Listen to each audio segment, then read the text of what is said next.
সালাম আলাইকুম সবাই। আমি এখন যেখানে দাঁড়িয়ে আছি এটা মাউন্ট নেবোর একদম শেষ প্রান্ত।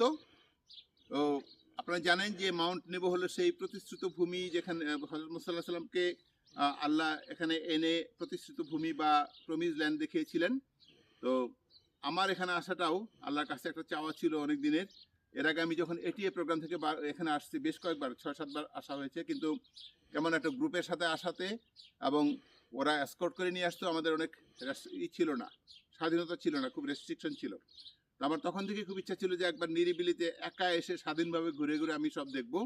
এবং আমি এখন যেখানে দাঁড়িয়ে আছি এটা হলো একদম কর্নার। আমার পিছনে ওই যে ঢালু জায়গাটাতে একদম নিচু যে ওখানেই হলো হযরত মুসা আলাইহিস সালামের যে এই কোরআনে বর্ণিত যে পাথরটাকে উনি লাঠি দিয়ে আঘাত করার পরে 12টা ঝর্ণা হয়েছিল তার 12টা সম্প্রদায়ের জন্য, ওটা হলো নিচে।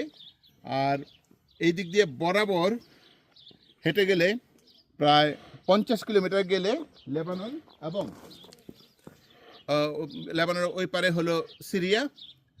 আর এই বরাবর গেলে এখানে পুরাটুকুই ফিলিস্তিন এবং ইসরায়েল।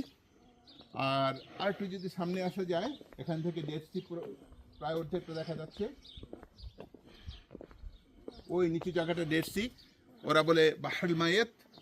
আর এই যে এখানে যে একটা লাঠির মতো হযরত মুসা আলাইহিস সালামের যে হাতের এই যেটা যে লাঠিটা ছেড়ে দিলে সাপের মতো হয়ে যেত, ওটার স্বীকৃতি হিসাবে এটা বানানো হয়েছে। আর এই বরাবর গেলে ওখানে হলো ওই ইসরায়েল প্যালেস্টাইনের পরে বাম দিকের জায়গাটা হলো ইজিপ্ট।